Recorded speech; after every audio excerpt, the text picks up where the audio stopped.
Welcome to the New Abbey YouTube channel. We are a Jesus community telling the biggest story of God in Los Angeles, and we're excited that you're joining the conversation with us today. Enjoy. The question to think about is, who was your first crush?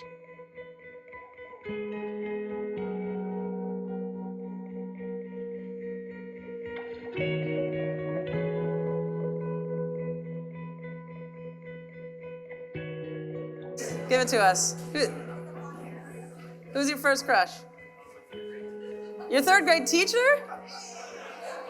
Nice, going for it, okay. Do y'all remember a movie called Newsies? Did anyone see Newsies? Which is obviously Christian Bale's standout performance of his career. It's a near perfect movie. It's like these newsboys in like the 20s. One of them was from Brooklyn. His name was Spot Collins. That was easily my first crush. I don't know what it was about this thin little newspaper delivery boy. Looking back, I'm like, did I want to be him? Did I want to be with him? It was all very confusing for me for a long time. It's sorted itself out. All right, so we are in the book of Exodus, but before we jump in, I'm going to start in chapter 13. So all the plagues have come, and just all the things happened until Pharaoh was like, fine, and then they got out. Here's where we're starting. There's more drama to that. We'll probably circle back to that part, but I'm just going to jump ahead. So they're already out, which is very me. Okay, so we are in chapter 13. Verse 1 goes like this. Then the Lord said to Moses, "Dedicate to me every firstborn among the Israelites. The first offspring to be born of both humans and animals belongs to me." So Moses said to the people, "This is a day to remember forever, the day you left Egypt, the place of your slavery. Today the Lord has brought you out by the power of God's mighty hand. Remember, eat no food containing yeast." Very important.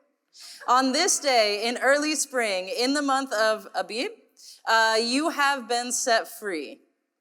You must celebrate this event in this month each year after the Lord brings you into the land of the Canaanites, Hittites, Amorites, Hivites, and Jebusites.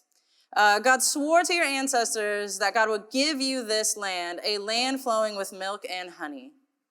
For 7 days, the bread you eat must be made without yeast," okay? This is very important. "Then on the 7th day, celebrate the feast of the Lord. Rise your bread.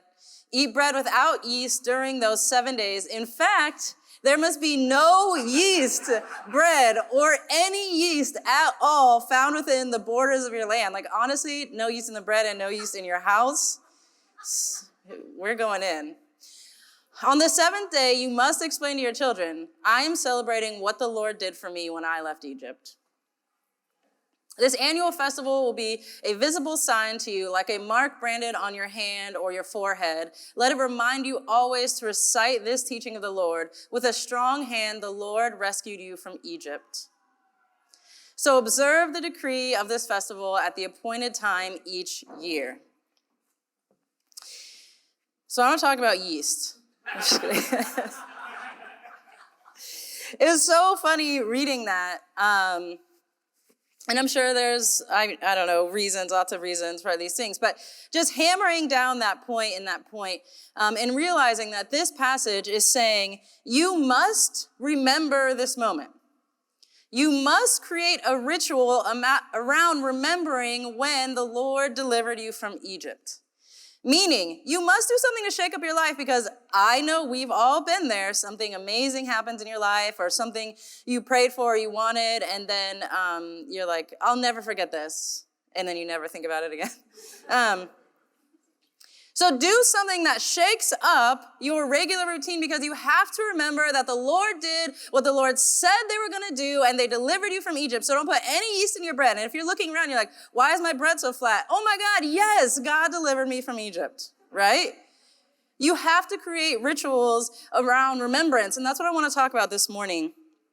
As a side note, I got a tattoo on my 18th birthday. Anyone got like a teenage tattoo?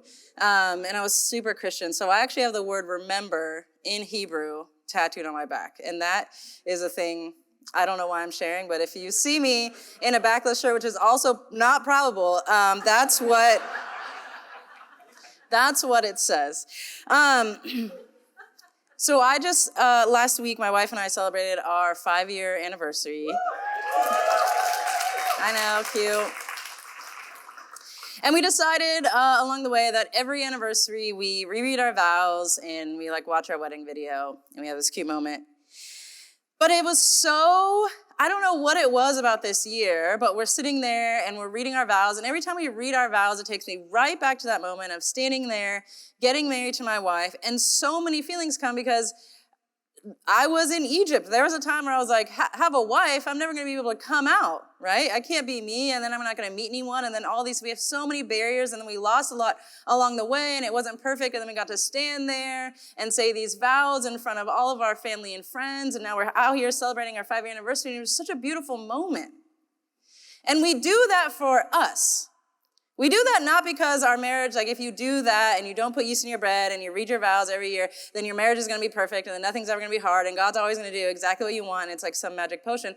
No, you do that as a ritual of remembrance because I think looking back as we move forward is the best shot we have at hope. And we desperately, desperately need hope right now. If you only look forward and you're only in today, and what am I doing today? Because plot twist, they got free from Egypt and they're going straight into the wilderness. And we're going to get there all summer. It's going to be a fun summer. So no, it's not about everything perfect, but you have to keep the perspective. You have to have a ritual of remembrance. Even when you're in the wilderness, you have to cook some flat bread and remember, okay, this isn't easy right now, but remember when God said, and God did what God said that they would do? God did what, yeah, right? Do you remember that moment? Do you remember when we thought we were never going to come out? We were never going to do this. And even though we're having hard conversations or this moment, like, do you remember when we prayed so hard for what we have today? And that's not some hack to say like, oh, so you have to be grateful and you can't be sad or angry or scared. It's just saying perspective is what breeds hope. And so you have to create a ritual around remembering. I remember the first job I got out of grad school was at Pepperdine University. Whoop, whoop, no, I know. And I don't know if anyone's ever been to Pepperdine. It's in Malibu. It's like on a cliff overlooking the ocean. And so I'm doing the interviews. It's like a whole day of interviews. And every interview I'm in is like facing the ocean. So I'm like, am I supposed to be paying attention? Like this is the most beautiful thing I've ever seen. And I was walking from one interview to another with the person who was showing me around, and I was just like staring at the ocean, and I was like, how do you get anything done? Like, this is so beautiful. And I'll never forget, he said, oh, you'll get used to it. And I was like, you might. I've never lived by the ocean. And so I got the job, and I moved to Malibu, and I was like, man, I'm never gonna get over this view. Sure enough, 2 years later, I was like, when's the last time I even looked? And it turns out the view never got old. I just stopped looking. It was this beautiful moment. Of course, it's like my last week living there, and I'm like going to the beach every day before I moved to Glendora. I'm like, wow, I really took this one for granted. I really missed opportunity. I'm like, can I go 2 years worth of beach going in my last week? And it just always served as a reminder for me of, man, this never gets old, but I forgot to look. And I was reminded of that this week as I'm like journaling and I'm trying to do these things that I have really neglected to do and reminding myself to look inwards and finding so much good and so much God. As I'm looking back over my life, as I'm looking ahead, as I'm feeling frustrated, if I take time to look, it's there. It's still there, but you have to create the rituals to stop and make room to look. Or else everything is incredibly overwhelming. Again, we don't do this because it's a magic potion of like, okay, if you journal 3 days and then you get Jesus calling and then you do these things and then everything will be easy. No, you cultivate hope for the hard things that are coming and are already here. You have to create space to say, remember when God freed us from Egypt? Remember God did that thing? Remember when I thought I wouldn't make it, but I did? Remember how hard it was? Remember how hard it was when I got fired for coming out of the church and then I got a promotion? Remember these things because you're going to need them. We went to a comedy show a few weeks ago when all the comedians were here, and Jon Stewart did a set, and it was fine, but I'm just kidding. I love Jon Stewart. But he was obviously overwhelmed with the political climate and the state of things in the world. And he literally got on stage and he was like, we're screwed. And, kind of made a joke about it, but we were like, are you okay, Mr. Stewart? And he's just talking about like how bad things are, the political divide, how these people don't listen to these people, this attack on this rights is leading to this, which is leading to this, which is leading to the crumbling of our entire democracy, country, and world. I'm not even joking. This is his stand-up comedy set. And I was like, okay. And it was like sad and hard to see. And then I thought, without rituals to remember, I agree with Jon Stewart. Without perspective, fully with you. Without being able to look back and get the context to look forward and have some hope, I totally agree that we're just screwed and things have never been this bad and they're not getting any better and it's only getting worse and worse and worse and worse. And we can't even have a conversation and Twitter's ruining everything and someone's ruining Twitter and it's, right? I do anti-racism training for companies and organizations, and one thing we say all the time is you cannot understand content unless you understand context. You cannot understand the content without context. So before we talk about race in America in 2022, we literally get a timeline out and we start at 1492 and we take it all the way to 2022, pointing out racist and anti-racist events that have happened over the whole time, right? And while that doesn't sound inherently hopeful, the idea is to say that while we think what we're going through is the worst we've ever seen or the hardest it's ever been, we have so many models, we have so many people, we have so much hope, we have so much perspective, we have so much to learn. There is so much context that will help us understand the content that we live in now. But if we don't make space to stop and look, if we don't have rituals to remember, we're not going to have hope.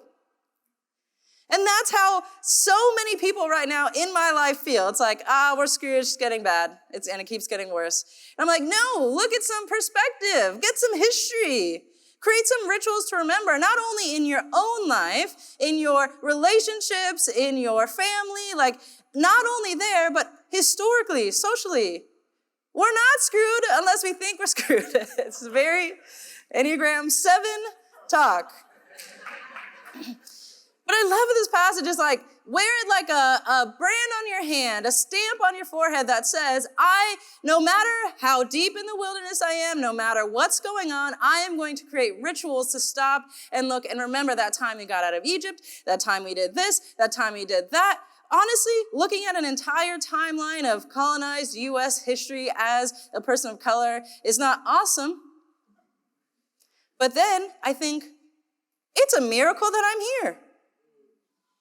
That didn't get us, that didn't get us, that didn't get us, that didn't get us, they didn't get us, that didn't get us, and somehow I'm standing here. That is the perspective I need to have hope that there is a future. Sometimes we just go and we look forward and we get into the hard times, and if you don't have rituals to remember, the hard times are going to feel like they're going to swallow you whole. Honestly, you get into hard conversations, my wife and I get into hard conversations, nothing brings you out of it like reading your vows and remembering like, listen, we'll figure this out because we fought so freaking hard for this. And let's keep that perspective. Because honestly, everything else that comes, we're like, okay, no, this is a hard conversation. But remember when we had to come out and we got fired, okay? You have to have perspective if you want to have hope. And to get perspective, you have to have rituals to remember, to stop and to look. And for a lot of us, some of that work is going to be, where do you feel hopeless? Is it social? Do you feel like America's going down a crapshoot? Because guess what? It's been down a few. And that's not to say that right now is not hard or bad or scary, but that's to say get some perspective. Is it personal? Do you need to stop and remember that you are good? That there is divinity in you? That if you stop and look, you will be reminded that you are beautiful and good and worthy, which you'll find, but you have to create rituals to remember. Are you in a spot that you think you can't get out of? Go back. Think about all the spots you thought you couldn't get out of before and that you're here now. Every single person in this room has made it through their hardest day. That's a fact, and that's incredible. And if we could create rituals around remembering those things and who we are and who God is and who God says we are and how we connect with that, then we will move through the world differently. It's not about following some laws and some rules and being like, I can't have any yeast, get the yeast out of the house so God will show up. It's shake things up. Do something different. Make your bread flat. And then the flat bread is like, oh my God, oh yeah, remember God, right? Get a journal, do a drive, look at the ocean. I don't know what it is, but create a ritual that's going to trigger you to remember who God is, what God has done in your life, that God is with you, that God is in you, that you carry this, that it's okay to have hope, that it's okay to be scared, that you're not doing it alone. All of these things you need to be reminded of. We don't just get hope just like by getting it. These are practices that we have to employ. The Bible is very specific and gets very specific, especially in the Old Testament. And I love it because it's a reminder that, hey, you're not just going to be walking and being like, oh, yeah, thanks, God. I mean, maybe you are, and that's awesome. But for a lot of us, it's going to come around a practice that we create in our life. You have to remind yourself that God is in you. You have to create space to cultivate hope. If you want things to be different in your life, in the world around you, make the space to cultivate that so that you can give it out to the people around you, so that you can have it for yourself, whatever it is that you need. I think sometimes we forget, this is work, right? This takes discipline and yeastless bread, right? These things don't just happen. You're not like, okay, well, if the world's going good, I'm going to feel hopeful, or I'm going to remember God exists. If things are going bad, God's out, and so is hope. No, cultivate these practices. Create rituals of remembrance, because we desperately need people who have hope and perspective. With that, you're going to grab the same people around you. Answer this question. What do you need to remember? Enjoy.